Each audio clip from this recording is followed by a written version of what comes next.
नरवाना की न्यूज़ में आपका स्वागत है और मैं हूं वीरेंद्र शर्मा।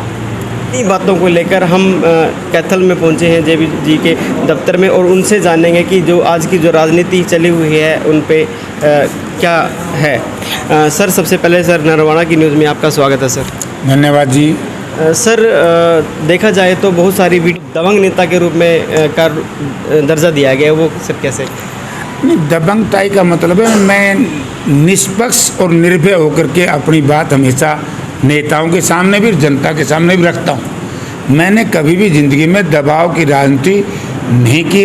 अगर मैंने कहीं न कहीं राजनीति की, सम्मान की, स्वाभिमान की और लोगों की इज्जत की, लोगों के सम्मान की राजनीति की। जिस हिसाब से देखा जाए कि राजनीति में बहुत पुराने हो, लगभग 50 साल के आसपास आपका एक्सपीरियंस है, वो आपका एक्सपीरियंस कहाँ है? मुझे 38-40 साल हुए, 50 तो नहीं हुए। और सौभाग्य से मैं एक बहुत साधारण परिवार में पैदा हुआ, किसान परिवार में। मेरे दादाजी, मेरे पिताजी तो कभी कोई मेंबर पंचायत तक का चुनाव, मुझे चौधरी देवीलाल का साथ मिला। हम चौधरी देवीलाल के साथ काम किए और चौधरी देवीलाल ने भी मुझे हरियाणा प्रदेश युवा लोक दल का अध्यक्ष बना दिया। वो उस वक्त भी मुझे कहते थे भाई तुम चेयरमैन बन जाओ, क्योंकि मेरा हल्का रिजर्व था कलायत असेंबली। तो मैंने कहा चेयरमैन नहीं, मैं प्रेसिडेंट बनूंगा। मैं प्रेसिडेंट बना। हमने विश्वनाथ प्रताप सिंह के चुनाव में 1988 में इलाहाबाद में जाकर के काम किया। हमने वहाँ नौजवानों का एक अलग से संगठन बनाया, लोकदल से अलग, ग्रीन ब्रिगेड के नाम से। बड़ी चर्चित रही पूरे देश में ग्रीन ब्रिगेड। लेकिन जब ग्रीन ब्रिगेड को हमारी पार्टी के नेताओं ने बदनाम करने का षड्यंत्र शुरू कर दिया, तो हमने उस ग्रीन ब्रिगेड को मैंने भंग कर दिया। हमने कहा भाई हमारा संगठन नहीं है, ये पार्टी संगठन को चलाए, मेरा कोई लेना देना नहीं। मैं उस वक्त लोकदल में था। और 1989 में मुझे टिकट दिया गया जनता दल से। माननीय वीपी सिंह जी 88 में चुनाव जीत गए थे, तो 89 में मुझे जनता दल से टिकट दिया। और चौधरी वीरेंद्र सिंह कांग्रेस के उम्मीदवार थे डूमरखा वाले। तो मेरे खिलाफ एक प्रचार था कि जयप्रकाश के साथ तो सारे युवा हैं, ये कैसे चुनाव जीतेगा। बड़े चौधरी, बड़े परिवार सब वीरेंद्र सिंह के साथ थे। लेकिन वीरेंद्र सिंह चौधरी ओम प्रकाश चौटाला से चुनाव जीत चुके थे 1984 में जी। तो 1989 का जब आया समय चुनाव का, तो सारे स्कूल, कॉलेज, यूनिवर्सिटी के स्टूडेंट्स ने, नौजवानों ने जयप्रकाश का साथ दिया। तो वीरेंद्र सिंह को हरा दिया, मुझे जिता दिया। स्वर्गीय चंद्रशेखर जी ने हमारे विद इन पार्टी झगड़ा हो गया। कोई नेता, मैं नाम नहीं लूँगा, अमुक नेता अमुक को बनाना चाहता था मंत्री, अमुक नेता अमुक को बनाना चाहता था मंत्री। चंद्रशेखर जी ने मुझे बना दिया। और बड़े दुर्भाग्य की बात मेरे लिए है, और सौभाग्य भी हुआ वो, जब मैंने मंत्रिमंडल की ओथ ली। रिकॉर्ड इस बात का गवाह है कि ये बड़े लोग मेरी ओथ में नहीं गए थे। शपथ समारोह में मैं ही था बस। अब ये कुछ भाई कहते हैं मेरी विरासत या उनकी विरासत मैं लूँगा। क्यों लोगे भाई? अगर स्वर्गीय चौधरी चरण सिंह के परिवार में कोई नालायक, निकम्मा, नचेड़ी बच्चा पैदा हो जाए, उसको नेता मानने की हमें ठेकेदारी ले रखी है क्या? क्यों माने? आज राजा माँ के पेट से पैदा नहीं होता।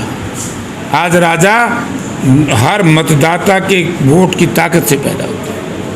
और लड़ा हूँ, लड़ूंगा। जेजेपी और बीजेपी की सरकार है और यहाँ पे जब कोई मंत्री, एमएलए अपने अपनी जगह पे आता तो उनका किसान आंदोलन में उनका बहिष्कार होता है। इस प्रकार कांग्रेस के जेपी क्या कहते हैं?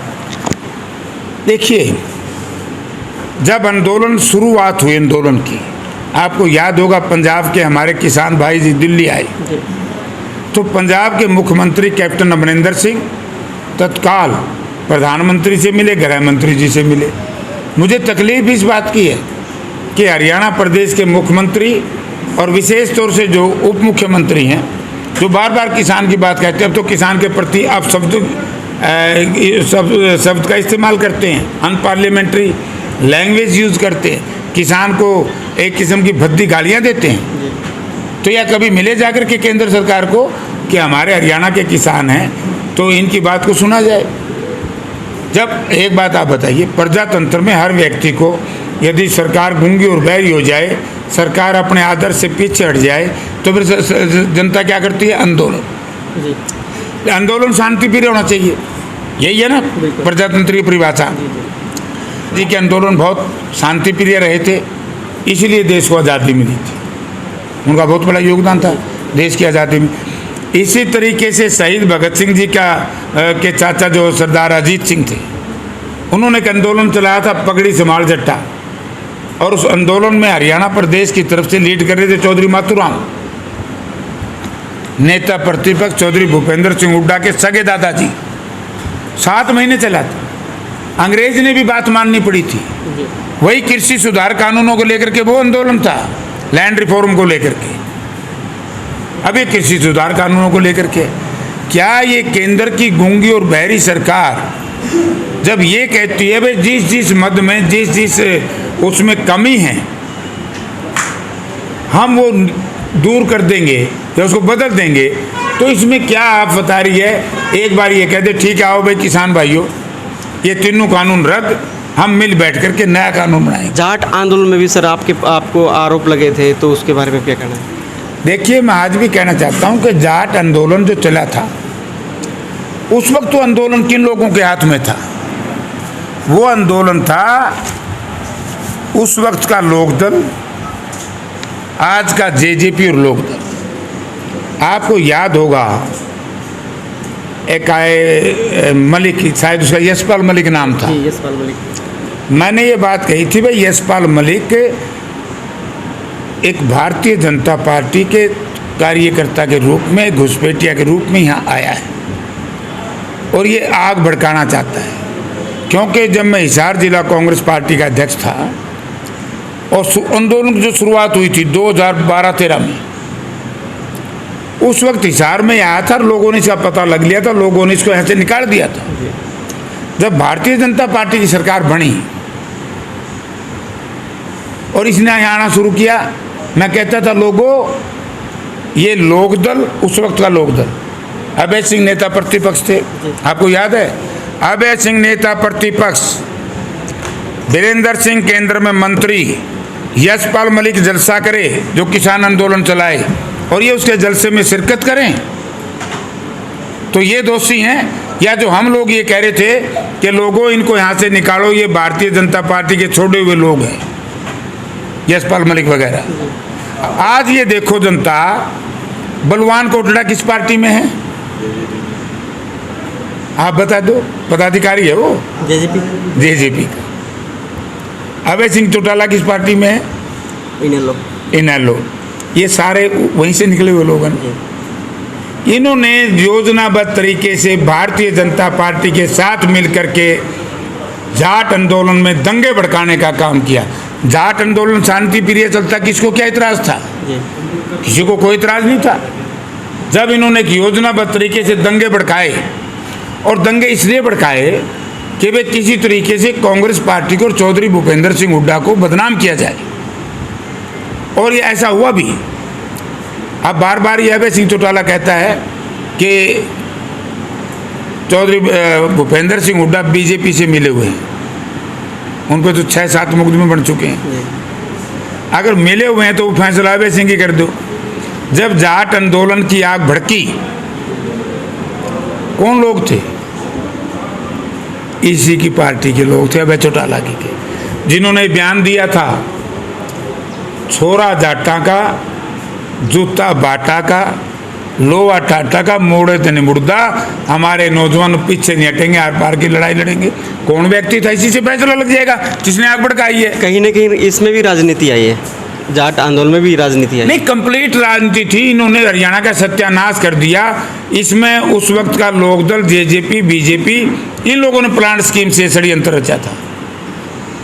आज आप देख लो हर जगह जो षड्यंत्रकारी लोग थे, दंगई लोग थे, कौन सी तरफ से हों, सरकार की तरफ से हों या दूसरी तरफ से हों, विपक्ष की तरफ से, दोनों के दोनों आपने देख लिया कि इस सरकार का हिस्सा है। जितने दंगई हैं सारे सरकार में हैं, तो फिर कौन दोषी हुआ जी? बताओ। सरकार में है कि नहीं? बिल्कुल। वीरेंद्र सिंह सरकार में, अभिमन्यु सरकार में, जिसने ये कहा था ये जो खिलाड़ी जब गोल करने जाता है, बोला घबराइयो ना किसान हो जाट भाइयों, एक बार बॉल आगे जाएगी, एक बार बॉल पीछे आएगी, फिर ड्रिबलिंग करके गोल कर दिया जाता है। ये भड़काऊ भाषण थे। एक नेता की पत्नी ने कहा कि रोए बिना तो माँ भी चुच्ची नहीं देती। ये लोगों में आग लगा दी, और जब हमारे भोले भाड़े जाट भाई उसमें बहक गए, इन्होंने सरकार के साथ मिलकर के थे सरकारी हैं, दोनों दलों ने गठबंधन करके हुड्डा साहब को बदनाम करने का षड्यंत्र रचा। लेकिन जब प्रकाश सिंह कमीशन बैठा और असेंबली में मैं अकेला आदमी हूँ जिसने ये कहा था अभय सिंह चौटाला को कि अभय सिंह चौटाला बाहर जाकर के किस भाषा का इस्तेमाल करते हो तुम, मैं तुम्हारे साथ हूँ, डट के रहो सड़कों पर, और असेंबली में तुम क्या कह रहे हो? 32 निर्दोष बच्चों को पुलिस और फौज की गोली से मारा गया, किसी ने संवेदना तक भी प्रकट नहीं की। इससे बड़ी दुख की बात हमारे लिए हो सकती है? उसमें लोकदल, बीजेपी, जेजेपी तीनों पार्टी समाज के दोषी हैं। और मैं लड़ रहा था तो ये कहते जेपी तो बात करता है। अरे मैं बात करता हूँ सिद्धांत की, क्योंकि प्रकाश सिंह कमीशन तो इन्होंने बिठाया था। प्रकाश सिंह कमीशन ने कहा कि सरकार दोषी है, और लोकदल के नेताओं का भी उसमें नाम आया, लेकिन कहीं भूपेंद्र सिंह हुड्डा का नाम आया और कांग्रेस पार्टी का नाम आया तो बता दो। प्रकाश सिंह कमीशन की रिपोर्ट क्यों उन्होंने उजागर करी, इन्होंने पब्लिश क्यों नहीं करी? आपने पक्ष में भी काम किया है, विपक्ष में भी काम किया है, और आपने जेल में भी जाना पड़ा, तो वे कौन सी बात थी जिसमें आप जेल में गए? चौधरी ओम प्रकाश चौटाला की बड़ी मेहरबानी थी साहब। झूठे मुकदमों में मुझे जेल डाला गया, क्योंकि ये चौटाला साहब का परिवार मेरी लोकप्रियता से बड़ा परेशान है, दुखी है। इनके बेटे पोते तो मेरा मुकाबला कर नहीं सकते, तो इन्होंने सोचा डरा जहाँ जेपी को जेल भेज दिया। कभी देश में ऐसा हुआ है?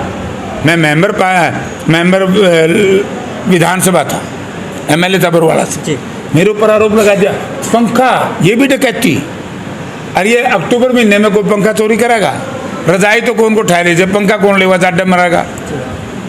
वाल क्लॉक 200 रुपये कीमत है, दीवार घड़ी। और नैपकिन तो मैंने नैपकिन यूज़ कर लिया, क्या आप उसको यूज़ कर सकते हो? तो फिर इससे घनौना काम ये क्या करेंगे? अब वही बात आ जाती है। अब ये बार बार कह रहे हैं कि वे हमारी सजा तो कांग्रेस ने कराई, भूपेंद्र हुड्डा ने कराई, ये कह रहे ना अभय चौटाला।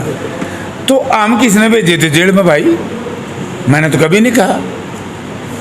उस मेरे कर्म में था मैंने भुगत ली,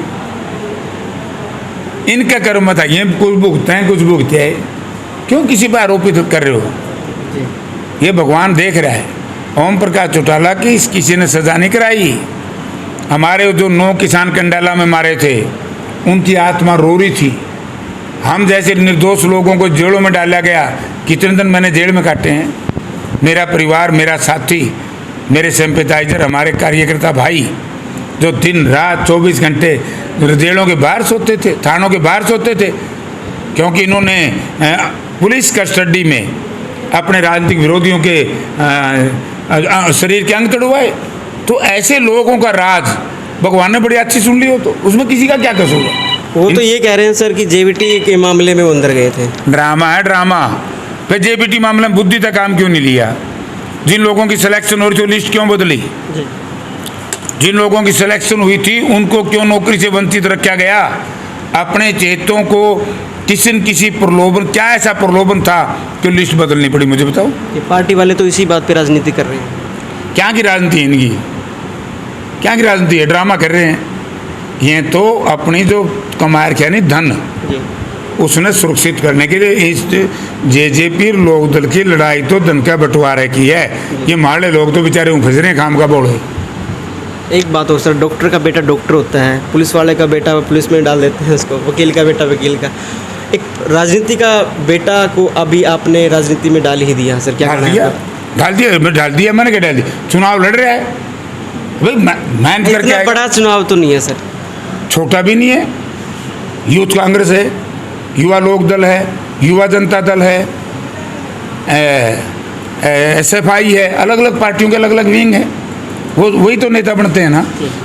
क्या कहना चाहोगे सर युवा साथियों का, जो भी चुनाव है, अपने अपने बेटे को डाल दिया चुनाव में? मैं तो युवा साथियों को ये कहूँगा कि वो भ्रमित होकर के या किसी के बहकाव में आकर के किसी से प्रेरित होकर के मतदान ना करें।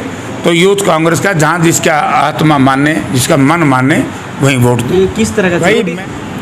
मैंने चुनाव हिसार से लड़े 7-8 पार्लियामेंट के, मैंने असेंबली का चुनाव बरवाड़ा से लड़ा, मैंने एक असेंबली का चुनाव बजनाल जी के परिवार के खिलाफ आदमपुर से लड़ा। डेमोक्रेसी में, प्रजातंत्र में जो है, जितना आप बाहर से साफ हैं, यदि उतना हृदय से साफ हो जाएं तो आज प्रजातंत्र तंदुरुस्त, उसका स्वास्थ्य बहुत हेल्दी हो सकता है, बढ़िया हो सकता है।